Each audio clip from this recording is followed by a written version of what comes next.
கோவையில் கடந்த 1998ஆம் ஆண்டு நிகழ்ந்த தொடர் குண்டுவெடிப்பு வழக்கில் குற்றம் சாட்டப்பட்டு 28 ஆண்டுகளாக தேடப்பட்டு வந்த சாதிக் என்ற ட்ரெய்லர் ராஜாவை ஜார்க்கண்ட் மாநிலத்தில் வைத்து தமிழக தீவிரவாத தடுப்பு பிரிவு போலீசார் கைது செய்தனர்.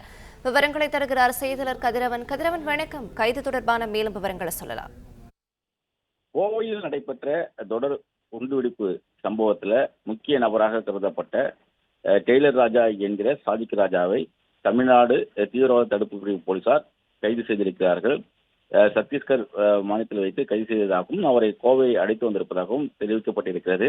28 ஆண்டுகளாக தலைமறைவாக இருந்த அவரை பிடிப்பதற்கு தனிப்படைகளெல்லாம் அமைக்கப்பட்டு தீவிரமான ஒரு தேடுதல் வேட்டை நடைபெற்ற நிலையில் தற்போது அவர் கைது செய்யப்பட்டிருக்கிறார்.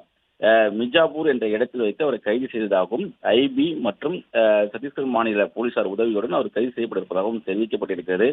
இவர் இந்த குண்டுவெடிப்புல முக்கிய பங்கு வகித்ததாகவும் தெரிவிக்கப்பட்டிருக்கிறது. தொடர் குண்டுவெடிப்பு சம்பவத்தில் ஈடுபடுவதற்கு முன்பு அவர் தையல் மற்றும் எம்ப்ராய்டரி தொழில் செய்து வந்தாகவும் 1996 நாகரில் ஒரு கொலை வழக்கும் இவர் தொடர்புடையவர் என்றும் 1996-97 கோவை மாநிலம் உள்ள ரேஸ்கோர்ஸ் காவல் நிலையத்திலும் மதுரை கரிமேடு காவல் நிலையத்திலும் 2 கொலை வழக்குகள் இவர் மீது இருப்பதாகவும் தெரிவிக்கப்பட்டிருக்கிறது. 1997 டெய்லர் ராஜா அல்லுமாவின் கூட்டணியுடன் கோவை நகரிலிருந்து மோட்டார் சைக்கிள் மதுரைக்கு வந்து மதுரை மத்திய சிறையின் உதவி ஜெயிலர் ஜெயபிரகாஷின் கொலை செய்த வழக்கும் இவர் மீது இருப்பதாகவும் தெரிவிக்கப்பட்டிருக்கிறது. 1998ஆம் ஆண்டு கோவை மாநிலம் உள்ள வள்ளலார் நகரில் ஒரு வீட்டை வாடகைக்கு எடுத்து வெடிகுண்டுகள் தயாரித்து பதுக்கி வைத்திருந்ததாகவும் 1998ஆம் ஆண்டு பிப்ரவரி மாதம் அல்லுமாவின் சில அமைப்புகளுக்கு இவர் வெடிகுண்டுகளை விநியோகித்ததாகவும் போலீசார் தெரிவித்தார்கள். இந்த வெடிகுண்டுகளை வைத்துதான் முஜிபுர் ரஹ்மான் முக்கிய பங்கு வகித்ததாகவும் அவர் அல்லுமாவின் மாநில செய்தித்துறையாக இருந்ததாகவும் போலீசார் தரப்பில் தெரிவிக்கப்பட்டது.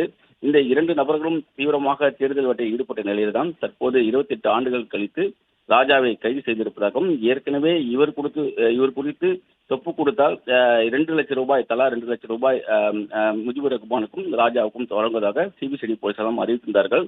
இந்த நிலையில்தான் கேரளா, தமிழகம் மற்றும் எல்லா இடத்திலும் தேடிய நிலையில தற்போது சத்தீஸ்கர் மாநிலத்தில் வைத்து இவர் கைது செய்யப்பட்டிருப்பதாகவும் தெரிவிக்கப்பட்டிருக்கிறது. இன்னும் முஜிபுர் ரஹ்மான் தலைமறைவாக இருப்பதாகவும் சாதிக் ராஜாவை வைத்து அவரை பிடிக்கக்கூடிய பணியில் ஈடுபட இருப்பதாகவும் போலீசார் தரப்பில் தெரிவிக்கப்பட்டிருக்கிறது. விவரங்களை வழங்கியமைக்கு நன்றி கதிரவன். பிளே ஸ்டோர் மற்றும் ஆப் ஸ்டோரில் இருந்து பாலிமர் செயலியை QR கோடு மூலம் பதிவிறக்கம் செய்யுங்கள். செய்திகளை உடனுக்குடன் பெறுங்கள்.